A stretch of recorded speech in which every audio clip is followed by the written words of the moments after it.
Good afternoon, everyone. We're here for another episode of Dyslexia Success Stories. And these are stories that talk about expect more from dyslexia than just accommodations, expect more than just compensatory aids, expect more than technology like scanning pens or books on tape. There's more that can be done than those crutches. And that's why this podcast is so important to raise the bar and not expect less of the human brain. It's got 100 billion brain cells with 100 trillion connections. But only one thing really impacts how well it builds the wiring. It's the practice, it's the training, it's the activities and exercises that we give the brain that determines how the wiring is going to build.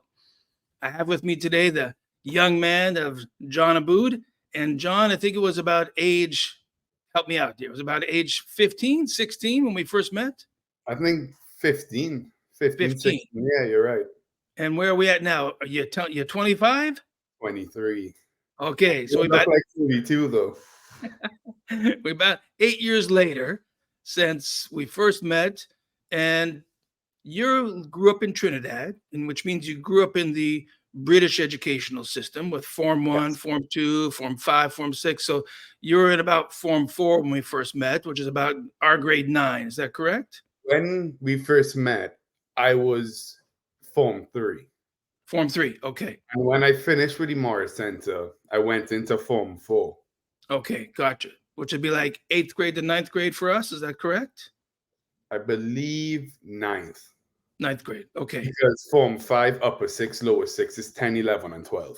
Gotcha. Okay. Yeah. So about grade 9. So walk us through what you remember growing up, because you had diagnoses of dyslexia, dysgraphia, which means trouble written language, trouble putting sentences into paragraphs. You had diagnosis of an expressive language disorder. Mom and dad would say, we asked John what he did for school today. He'd say, like, nothing. And we couldn't get any explanation, no details. We could not picture in our mind anything he was talking about, because he would basically give like 1 to 5 words, and that was it. Does that sound true that you remember? Tim, I was all over the place. I was a mess. I remember we'll all be in school and everybody's doing their exams and everybody's looking at each other like, this is so easy. And I'm there like, I don't know if it's so easy, but I would normally stay quiet knowing I did not finish the question. I didn't do each part right. I maybe cut some corners. Right. And everybody came back their grades. I would kind of refrain from saying, oh, I got a 90, which I didn't. It was really, I got lower D's and C's growing up. Right.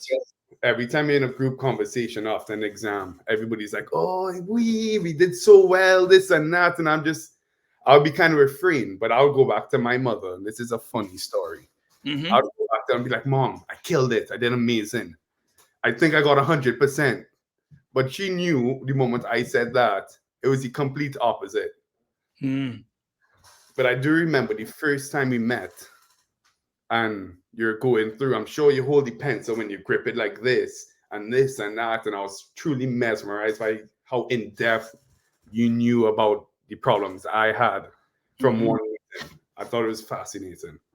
Well, and that's from the field of brain science. So I don't know if you know my whole background, John Jude, because we wouldn't have talked about it before. I apologize if I revert back to the phrase John Jude. That was the name you went by back then. Now it's just John. So I'll try to get John in my head. That's not a problem. You could call me whatever you want.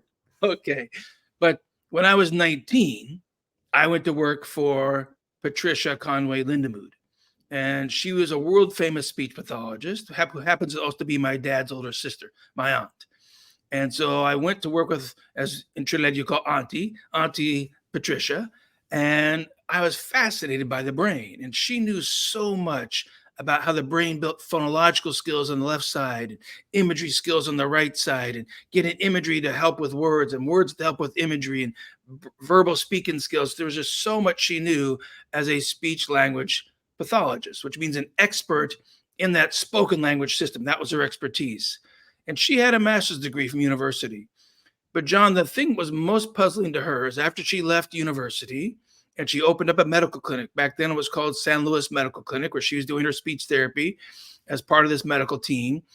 And a girl came to her to be seen for treatment, and she couldn't read. And the girl had a lower IQ, but Patricia knew, but she learned how to eat and she learned how to dress herself and she learned how to, you know, talk and do things. So certainly the brain had enough power to learn reading. And she realized as a speech therapist with a master's degree, expertise in spoken and some aspect of written language, that she actually did not know how to teach this girl how to read. She had not gotten that from her master's program. And she set on a journey to figure this out. And she did it in this way. She studied herself. She's like, well, how do I do that? How do I know if I look at the word steam and I say stream, how does my brain know that I added an sound in there? And when she reads it, my student here, she doesn't realize that she left out a sound or she added a sound or she switched two sounds around or she repeated a sound or she substituted one sound in place of the other. And those are the 5 phonological mistakes that Patricia Conway Lindemood identified as being core parts of your speech language system that back then she named it auditory conceptualization dysfunction. Right. And later on, they then came and say, no, it's actually now we call it phonological awareness. And so phonological awareness is your ability to perceive sounds, judge changes in sounds. And she realized that not everybody's brain could do that. And so she set on a journey to figure this out. How do we put this stuff together? How do we figure out how to train that skill? So from working with her for about 4 years, then I went to a medical clinic called the Morris Centre, which then that was in 1989. So we met, would be about, let's see, we said 8 years ago, right? So about 2015, 2016, somewhere in that range.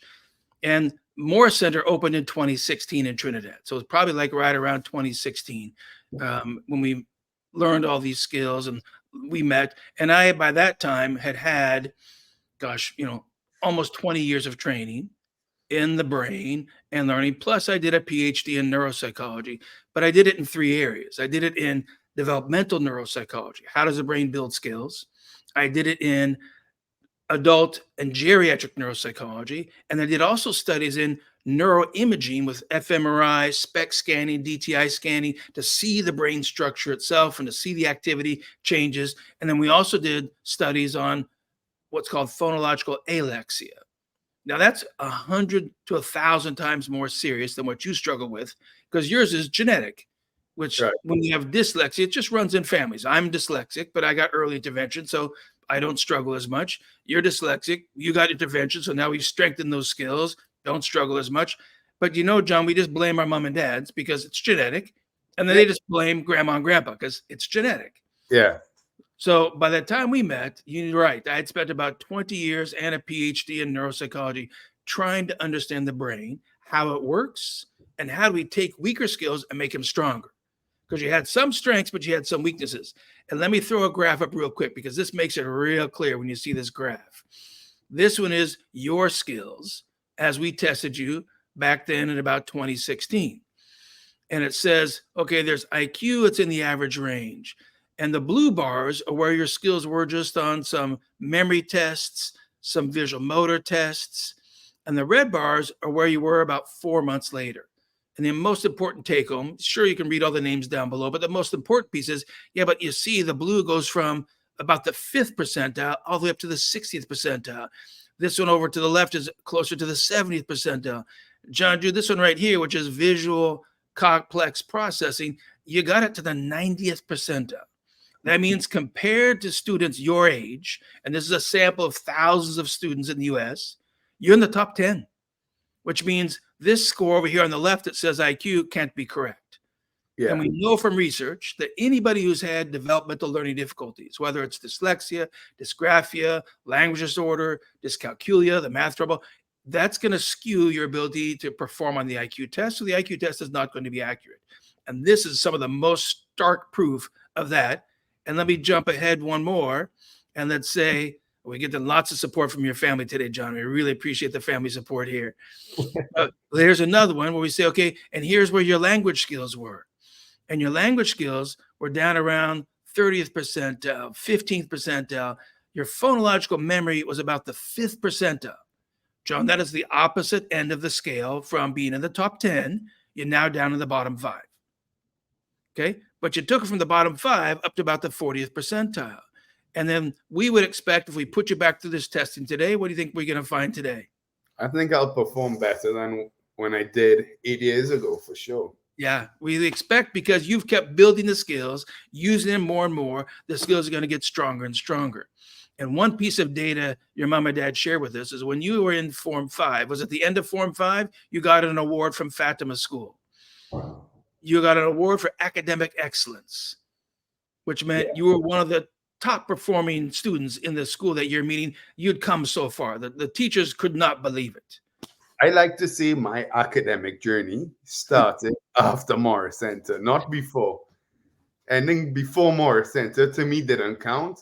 Everything from Morris Centre, Form 4 onwards, is my true academic success. Because why? What could you do after you left Morris Centre? What skills had you feel had changed? The biggest one for me was memory. When you're reading something, you're creating in a movie in your head, it's easier to remember, it's easier to visualize during an exam. You're like, oh wait, I know this. And you're reading the question and all the movies keep replaying back in your head. And it made it 100 times easier for me. Yeah. And so then when your mom and dad used to say, we asked John about his day and he gives us 1 to 5 words. I remember at the tail end, after we'd done months of work and we strengthened those mental movie making skills, we strengthened that phonological auditory memory system, and we had to do both, because if you can't hold on to the words in auditory memory, then you're going to forget them before you make the movie. So you have got to remember the words and then convert the words into a movie for listening comprehension.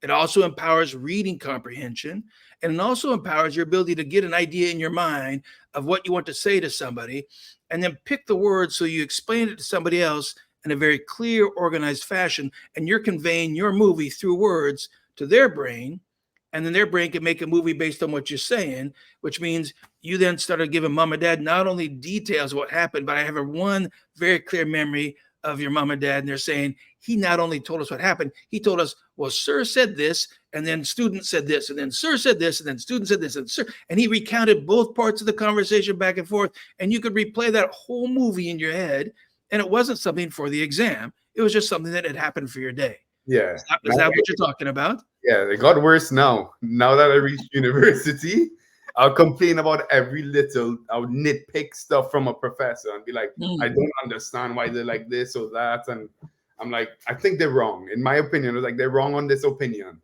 Nice. It got even worse. And I would sit down and explain to them the entire lecture. And that's what we call, it got tremendously stronger. Yeah. So stronger meaning you can do it now. It's effortless because you train that movie making skill so well. We know if we put you in an fMRI machine, we measured your brain while you're making movies, we're going to see a whole new networks of activity over here on the right side. And we're going to see, when you're doing reading and spelling skills, stronger networks of activity on the left side. And here's something that most people have trouble really grasping. When we say the dyslexic brain works differently, well, understand what that means is if I put somebody in there for an MRI machine, when they don't read well, and they don't spell well, and they don't comprehend well with comprehension, that means the brain's not working efficiently or effectively. And so you're not going to see the same parts of the brain working as somebody who does read, does spell, and does comprehend well. Yeah. So it doesn't mean the dyslexic brain, because you and I both have the dyslexic brain, doesn't mean that our brain is hardwired differently.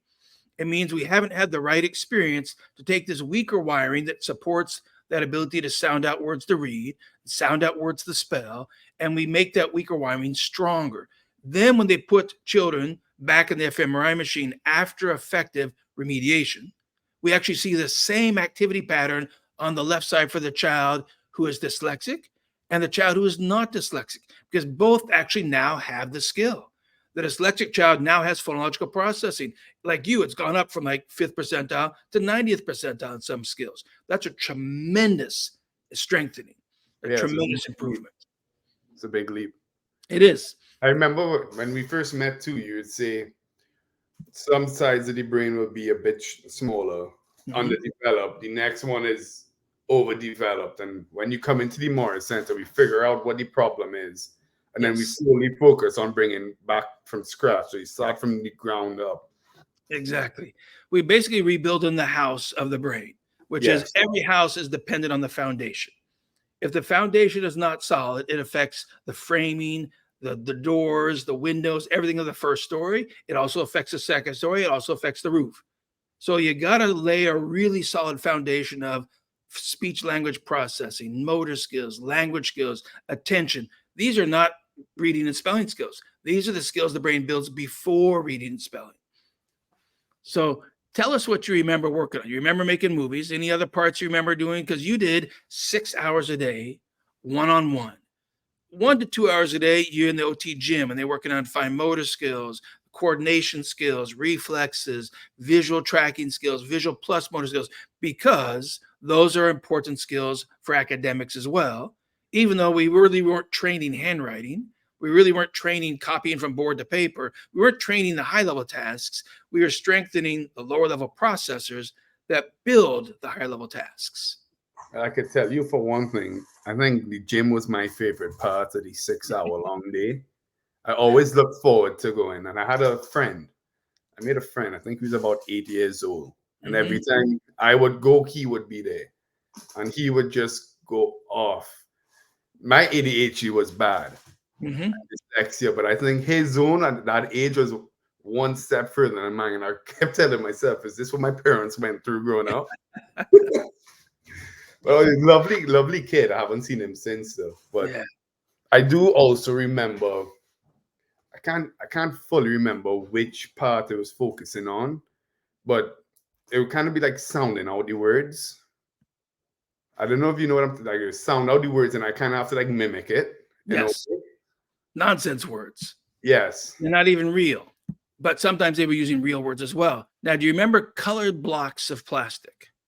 Little cubes of colored plastic. No, it doesn't. Because you did about, probably 1,000 of these words with these little cubes of colored plastic and squares of colored felt. And they'd say to you, John, show me iptera single. And you go, you take the big felts and you go ip, and put another felt out for tur, another felt out for aw, another felt out for sin, another felt out for gull. So you've got all of these felts to show all the syllables. Yes. Yes. That rings a bell now. I remember that. And so they would make you judge syllables of words, how many syllables and what was the order. And they would also make you judge the sounds within a syllable. Because they'd say, if that says iptera single, show me iptera single. And you have to realize, okay, did ip change? No. Did tur change? No. Did aw change? Oh, yeah. Aw now is va. And you'd be able to, they added a sound. So you'd put a block in there on that felt to show it was no longer one sound. Now it was two sounds. So we'd practice adding sounds, taking away sounds, substituting sounds, repeating sounds, and reversing reversing sounds as well. So add, omit, substitute, shift, and repeat sounds are the 5 things we were practicing, as well as could you hold on to 2 5-syllable words? You had to hold on to iptera single and iptera single. And most people would say, ip what? Because typical person, they could probably do it if they're a good reader and speller. If you're dyslexic and you've not had proper remediation, you can't remember the word to save your life. You can't say it back. And if you can't hold it and can't say it back, there's no way you could break it down to figure out how to spell it. I was now about to say, I also do remember that I watched my memory go from this like this. And tell me, memory of what? What kind of memory are we talking about? So more like general. So we start off with numbers. You have to remember 1, 2. Yes. So like 1, 2, 3, 4, 8. 1, 2, 3, 4, 8. Okay, cool. 1, 2, 3, 4, 5, 6, 8, 9, 10. And it will go on and on and on until you mess up. And I remember from when I started on the first day to the last day, how far I really came. Exactly. I remember seeing how much letters, numbers, words I'm remembering in the same order. And I thought I was like, wow. And that's an example of what we would call auditory memory or the phonological memory. It's memory for words, and numbers are actually also words. So it's your memory to hold them in auditory memory, which that's a key skill for being able to repeat back what somebody said to you. Like we said to us, hey, you know the Wizard of the Oz? There's a lion in Wizard of Oz, and they called him the Cowardly Lion. But they really could have called him the Pusillanimous Lion. Right. And if I say to you pusillanimous and you want to ask me a question about that, you're either going to say the what line and make me repeat it again. Or you say, wait, pusillanimous. So if you got the memory, you can hold it and you can say it back to me. You say, what does pusillanimous mean? I said, well, if it's the same as cowardly lion, what do you think pusillanimous means? And then the student goes, oh, so it's another word for cowardly. I said, yeah. And it's an SAT word, might be on your SAT exam test. They like that word pusillanimous on SAT. So part of memory is holding on and then connecting new meaning to the word. And meaning comes more from that right side imagery or that back part over here, which is words that you've already learned over time. So you're combining memory, which is auditory, but then the earlier memory you described was you changed your memory for imagery, which means listening to me talk and make a movie to understand what I'm talking about. Or reading your books for school and understanding, like you said, I can recount the whole lecture and explain back to the professor what I do or do not agree with about that lecture, because you can retrieve the movie, replay the movie in your head, and that's where that different type of memory is. Now it's not auditory memory for words, it's semantic, it's a meaningful story kind of memory. And you changed both. Visually for me, anytime I saw something visually on the board, it was much easier for me to recount and remember than reading a book and writing down. I always found visually was my strong suit. So being able to make the pictures and the movies in my head and having it visually made it much easier for me going forward. So you say you're at university today. What are you studying today? Business administration. And you're going to go help run the family business, or are you going to start a new one? We'll see. I'll like to try something on my own first. And then if all else fails, I'll go into the family business. But I have a lot of time to decide. After I finish my undergrad, now I'm looking to do finance. Go straight into my finance master's. And you're not scared of that at all. You say that like, yeah, I want to do it, so I'm going to do it. I want to do it. It's something I've always wanted to do. How do you know you can do it? How do you know? The Morris Centre made me be able to do this, and also myself wanting to push myself into new territories that I never saw myself going. So when you're at Fatima and you're 12, 13 years old, you picture yourself going to university, get an MBA, and running a business? Yes. After post Morris Centre, pre-Morris Centre. Yeah. What were you thinking? It's a celebration if I even get a degree. Oh boy, it's a party if I make it through school. Yeah. So you've changed that skill. You've changed it. And I think it's a great example to say the goal for any learning difficulty, doesn't matter if it has a label or not. Dyslexia, who cares about the name of it? People are now getting lost on, we need a new definition. Why?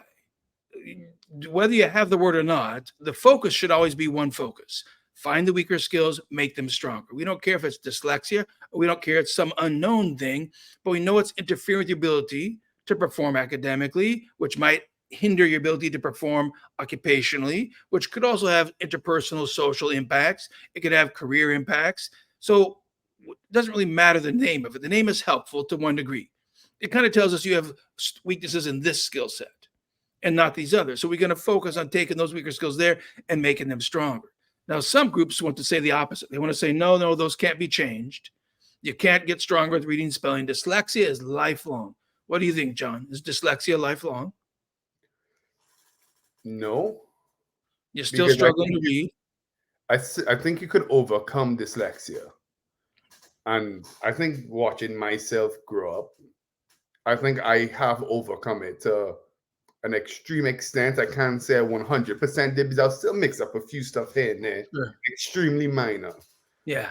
I won't say it's lifelong, because I think once you really push yourself, you can overcome your struggles and hurdles that you're facing when you're younger, especially when you're growing up through experience. Yeah. Because I've watched myself from mixing up ball and doll, the B's and the D's. I remember that distinctly in primary school. Yes. And I back in my first year of primary school, because I could not spell. I mixed up B's and D's every single day. And I'm just like, why can't I figure this out? Right. I reached all the way up to primary 1. That's when I was diagnosed with ADD, ADHD, dyslexia. According to my parents, I had everything known to man. So I started going on concerta, but I still found myself struggling once again. Right. Because that's just attention focus. Yes. Attention focus is one piece, But the other piece is the reading skills, the spelling skills, the comprehension skills, Exactly. the writing skills. And then math is the one academic subject that comes from those as well. But let's stop for 1 second. I'm going to put another slide up. No problem. This is your academic skills before and after Morris Centre, okay? And the blue ones are before, and the red ones are after. So in the beginning, it's word reading, and you can see you had memorized a bunch of words because your ability to memorize words that you like yacht and though and somewhere, you can't sound those words out. You have to memorize them. You'd memorized a bunch of words at about the 60th percentile. But when you're done, you're actually now at about the 70th percentile, 80th percentile. But if we gave you words to sound out, that's the next two bars. It says pseudo word reading. Pseudo word means these are words like ipter and they follow all the conventions of a true English word. And all we're asking you to do is just sound it out. Ip, t, single. Now put it all together. And before Morris Centre, you're taking out sounds, you're adding sounds, you're flipping sounds around. And some people thought, oh, it's the word, it's the letters. You're seeing the letters backwards. You're moving letters around, but it's not letters because we actually can prove the same thing happens when it's just spoken words. And there are no letters in spoken words. And you're still making the same mistakes. So it's not a visual problem with dyslexia because we see it first at age 4 and 5 in kids who can't judge changing of sounds in spoken words with no letters used at all. So that's why our treatment goes to the phonological sound system first, because in every language of the world, John, answer the question for me. What do you do in every language in the world? Do you speak it first? Do you read it first? Do you spell it first? What happens first when you first learn a language? Speak, read, or spell? I would say speak. Yeah, 100%. Every language of the world, it's spoken first. So it should be no surprise that if you have any deficits in the spoken system, and you can't tell if you said ball or doll, and you can't tell if you said steam or stream, and whether the R is there, the R is not there, then of course you're going to have trouble with the reading and spelling because you can't even do it with no letters. And I've probably never asked you this question, John, so I'm going to put you on the spot. Ready? Yeah, let's go. Why does the letter B say ba? How come the letter B, how come that shape, that straight line with that pop, how come it doesn't say g? How come it doesn't say a? How come it doesn't say ow? What's the logic behind the shape of our letters and the sounds that come out of our mouth? What do you think? Doc, I have no clue. And that's the perfect answer, John. And then I tried to figure it out in my head before you ask. I didn't even know where to begin. Well, that's the whole point is it's a trick question. Nobody has any clue because there is no logic. There's no reason why the B has the shape it has. There's no reason why the D has the shape it has. So that means letters are abstract visual symbols that we have to memorize, but they're designed to represent the sounds that come out of your mouth. But John G, when you say ba versus when you say da, I'm going to tax your memory. Do you remember which one's a lip popper and which one's a tongue tapper? The tongue tapper was the duh. Yeah, tongue tapper is the duh. How do you know that? Well, the tongue goes up. Yeah, because you can feel it. Yeah. But if nobody taught you that for D, your tongue has to go up and tap, and for B, your lips have to pop, we're making it way harder than it has to be. Right. And so part of the early training we did with you is show you how's your mouth moving for all the sounds with no letters, just the sounds, just the movement. And we began to build 4 systems together: visual plus auditory plus touch movement of the mouth. We wired those 4 together first and got those really strong. And then we added the letters second. And then we now are following what we call the developmental hierarchy of building the language system from the foundation up to the roof, which is what you did. So back to the graph, we see, okay, from your ability to sound out words was down around the 35th percentile, but now it's up here closer to 55th, 60th percentile. And that only took about 4 months. Your ability to read words quickly before, you're down at about the 20th percentile, 25th percentile. Now you're close to 50th percentile. Your ability to, gosh, I got to make this a little bit bigger. I'm taxing my eyesight here at this age. Here we go. Okay. Your ability to read sentences was down around the 20th percentile because that means how accurately can you read the sentences. You're making a lot of mistakes. And now you're up closer to the 45th percentile. Your ability to read, again, it's pretty much the same story over and over again, 30th percentile to 50th percentile. Now reading paragraphs and answering questions, 25th percentile, now you're at the 45th percentile. Spelling, like you said, We proved it with the testing. 45th percentile, now you're at the 55th percentile. Spelling words that are not real, you're just below the 30th percentile, now you're at 50th percentile. And look at this last bar, the last one on the right, John Jude. What is that one about? What are we measuring there? Written essays. You're trying to tell me that you could actually write a much better essay at end of Morris Centre. Because this test says you did. Before Morris Centre, you could write an essay, but it's about 50th percentile. But John Jude, you are not a man with 50th percentile IQ. So we do not want your skills to be at 50th percentile because you now, at the end of Morris Centre, you're writing essays in a timed fashion with a limited subject that we choose, not you. We choose it for you. We tell you to write a story about X and give 3 reasons of support. Go, you got 15 minutes. And now you're scoring around the 70th percentile. Tim, you want to know the best part? Yes. I did not enjoy writing essays. I was never inclined to do a lot of English. I never enjoyed English class. I always found comprehension, dictation, essay writing to be tedious and long. I was also a little lazy, but now that I'm in college and you're doing lectures and you're writing up whole 2, 3, 4 pages PDFs, I'm very thankful I did it. Yeah, because you can. Much quicker, and I'm doing it properly, and then I'm overlooking my work and seeing small mistakes I would have missed out before as well. Right. So by changing your attention system and making it stronger, and then by changing your reading and spelling skills and making reading stronger, spelling stronger, written composition stronger, even math skills stronger, and making sure that that comprehension system is on par with those abilities, then you have the ability now to do whatever the class is asking you to do. Doesn't mean it's easy. Doesn't mean you're at a PhD level, but you have the capability of building it to that level because we changed your lower level skills and made them stronger, which we closed the gap between your IQ and your current level of skills. We brought them up closer to your IQ. Yes. So then here's another way I have to phrase this for you. You're going to have to thank mom and dad for your Ferrari brain. That means you got a brain that's in the top 25% of power. But you're the one who's done all the work to actually get these other skills up to that Ferrari level. Because now it's got the proper firing, it's tuned up properly. The cylinders are all firing. You're getting the proper fuel into it. You know the formula of how to put all those things in place, the study skills, the preparation. You have to read the textbooks from the course if you're going to score well in the exam. And I'm pretty sure that before Form 4 of Fatima, you probably didn't read much of the textbook. You probably just listen in class, hoping you learn enough to get by on the test. Because, John, you really couldn't read the textbooks.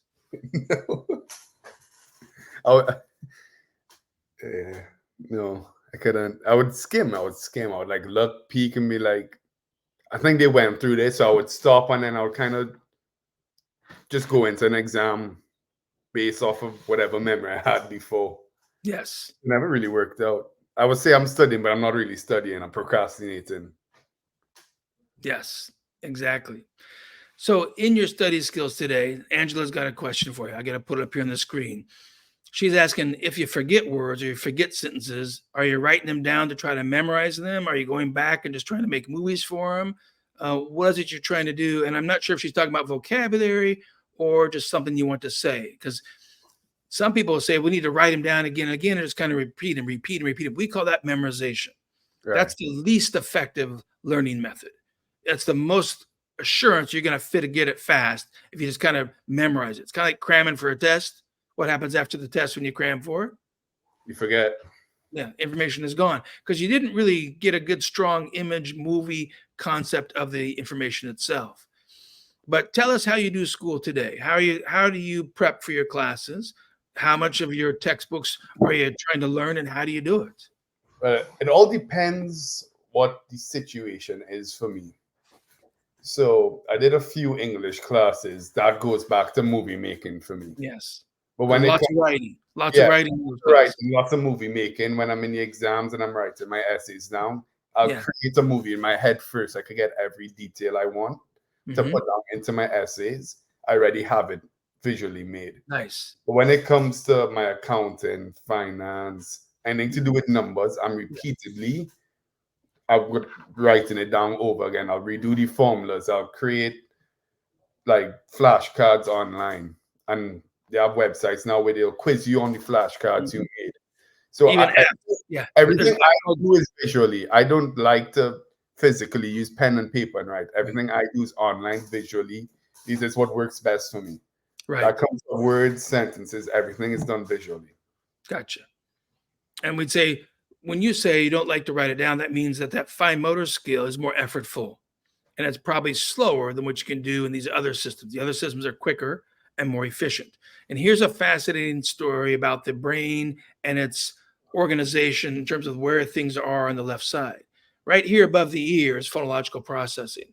That's your ability to decide, did I say free or three? Did I say, slumber or slender? It's hearing the difference in words.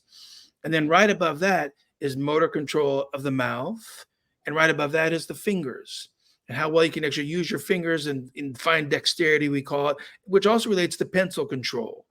And so if you have weaknesses in the phonological system right here, that's so close to your motor control of fingers and mouth that kids and adults with dyslexia are more likely to have some fine motor skill struggles or some oral speech struggles. It's not a Right. guarantee, it's just an increased probability. So it's not surprising that you'd say, yeah, I really don't want to do handwriting. If I have to, I prefer to type because I'm faster typing than writing. But I also like just to speak it because speech to text is so skilled today. I can just say it and put it up there and look at it, and then look at the words, look at what I've written, and not be slowed down by my hand. Yeah. So tell me, you're getting through university, you're doing the finance classes, you've gotten through the English classes. Um, what's the hardest part for school right now? Like, and include all of it. There's organization, there's time management, there's preparation for exams. There's so many parts. Basically, you're running a business right now, and the business is called John Aboud. And you're trying to control all the members of the company, which is the language system, the memory system, the reading system, the spelling system, the attention system, the organization system, the time management system. It's really truly a whole business to run yourself and manage school. I think the hardest part for me, and it still is to an extent now, is time management. Mhm. What time am I going to wake up for class? Right. I have to get ready, eat. I still have to go to class, come back home, do homework, say I want to Mhm. go to the gym. How am I fitting everything into one? Right. And then Right. time to do everything I want to do. That And was so how do you do that today? How do you time manage today? It's a electronic calendar. I just hold it in my head. What do you do to try to manage your time? Because that's a real skill. Planning out how much time is it going to take? When is that going to happen? And the real crux of that is what happens and what you planned didn't go as you hoped. What are you well, going to do I next? planned my day a day before. So Okay. my day for today was planned yesterday. All How right. what I want to do tomorrow, it will Mhm. be planned later today. And Excellent. So every evening, I'll look out average times. I would say so by 2 o'clock, between 2 and 3, I ideally want to be at the gym. If yes, I yes, don't make it to the gym, I won't go. I would adjust my day and change it that I would do something else and what's it called, replace what I was going to do at that time. gotcha.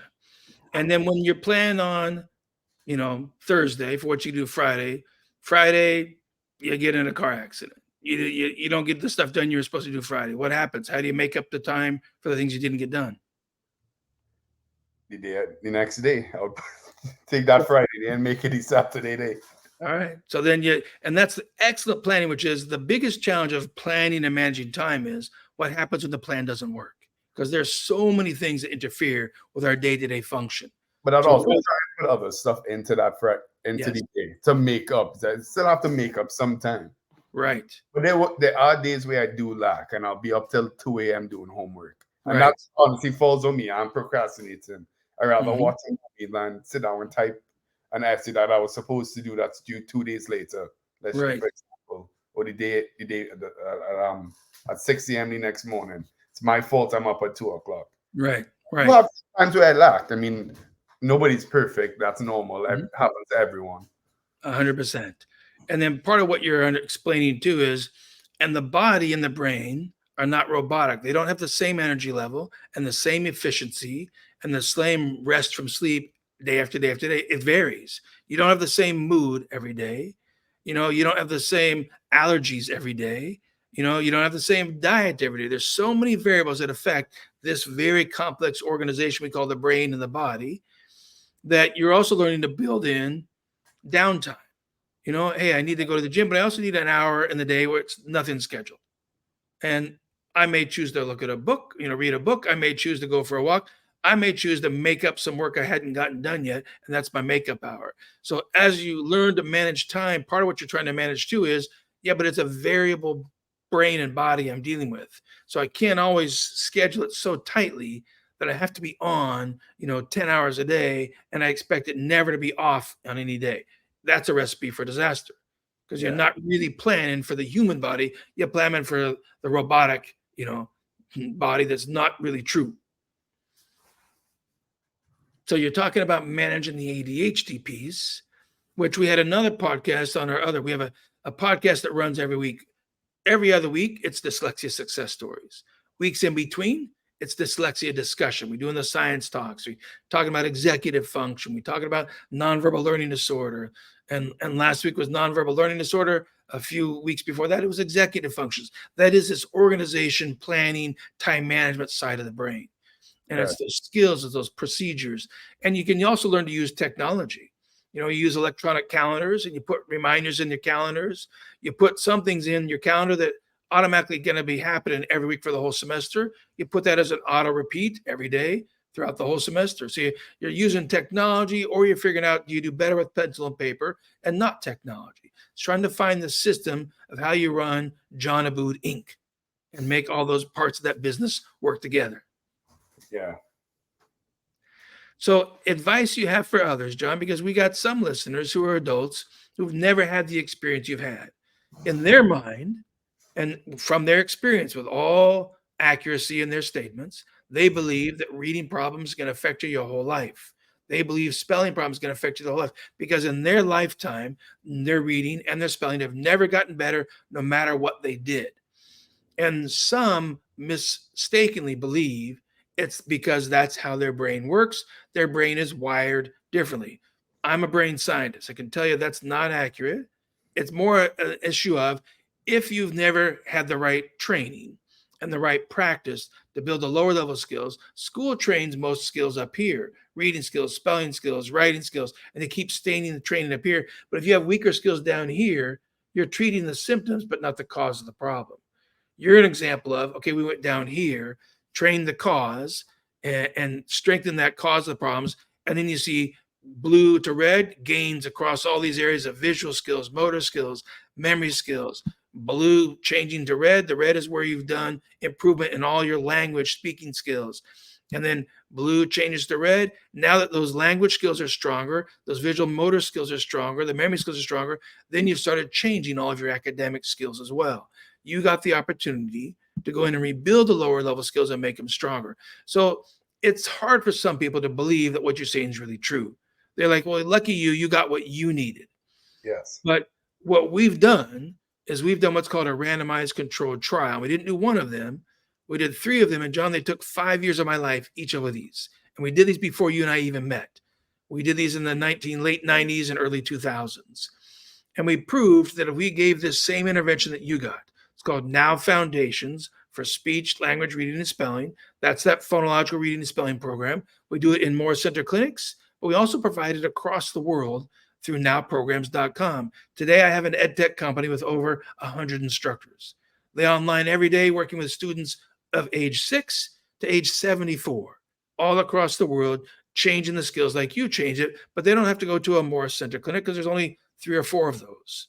But they can do it online. And then we did second program, which is Now Mental Imagery for language, comprehension, memory, and reasoning. And we changed and strengthened those right side systems after we'd strengthened the left side systems. And then we took those 2 courses together, and you went to the third course, which is Now Grammar and Writing. Right. And that builds your written language skills, because that's building the second story of the house after you finish the foundation and the first story. And then the last course you did, besides the OT and besides, figuring out how to manage attention and focus of ADHD, it was actually a foreign language. Did you know you did a foreign language class at Morris Centre? No. It's called mathematics, John. Math is a foreign language. I So agree. 100%.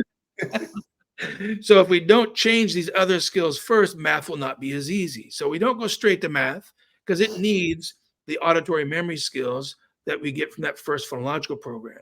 We don't go to math because geometry needs imagery skills to see area, to see volume, to understand theorems and whatnot. Imagery really helps with that part of geometry. So train imagery first before you get to geometry. So we did a developmental training, strengthening all these skills. It only took about 4 months for you. And then you worked on perfecting it and you've built it for the next 8 years because you keep using it. And guess what happens as you keep using it? It only gets stronger. Yeah. Is it true? Did it? Very much did. And that is the testament to you and why you, John, are a dyslexia and dysgraphia and dyscalculia and any other diagnosis success story. Because you worked and did all the lessons, you built the skills, and then you kept using them, kept building them, and kept applying them to higher level achievements. Yeah. You asked me a question before just now. What advice would I give? Yes. To people who find themselves struggling? And I would say, don't sell yourself short and to believe in yourself. Good. That's the biggest thing. If you like how I felt, I know I didn't like how I felt growing up. I was selling myself short, saying I can't do this until I finally did it. I sat down and got it done. Right. So once you put your mind to it, you'll always overcome any hurdle that comes your way. Yes. And I think that's the best advice I would be able to give. I think it's powerful advice because just because you haven't learned how to do something yet doesn't mean that's all that your brain can do. It just means that's all the people you've worked with up to that point know how to help you learn. Yes. So even today at Morris Centre Clinics, we tell people what we can achieve today is exponentially stronger than what we achieved with you back in 2016. Why? Because we've learned even more. But what we did with you in 2016 was better than what we did in 2010. Why? Because we knew more in 2016 than we knew in 2010. So help adults, mom and dad with students who are struggling know that the limitations on how much your child is going to progress are really more listed and related to the knowledge and expertise of the person you're working with, which comes back down to the programs. Let me ask you this analogy. If you're a physician and we don't give you penicillin, and penicillin is the number one proven treatment for strep throat, but we're going to tell you, you figure it out. Here's some chemicals. You figure out your own kind of penicillin. We're not going to give you the real penicillin that's been scientifically tested, scientifically proven to be effective. What do you think is going to happen to your death rate? Because many people die from strep throat before we had penicillin. If you don't have penicillin, what's going to happen? It'll increase. Yeah, you're going to be a physician who's less successful. But once we've built this kind of penicillin, we've tested it, we've scientifically proven it, we've done these big randomized controlled trials, then the goal is to get that treatment that's so effective and tested and proven to be effective to as many students as possible. So I'm going to show you one thing, John, because this is new. It's in the App Store today. We now have launched our first app, and right now in the App Store, it's free.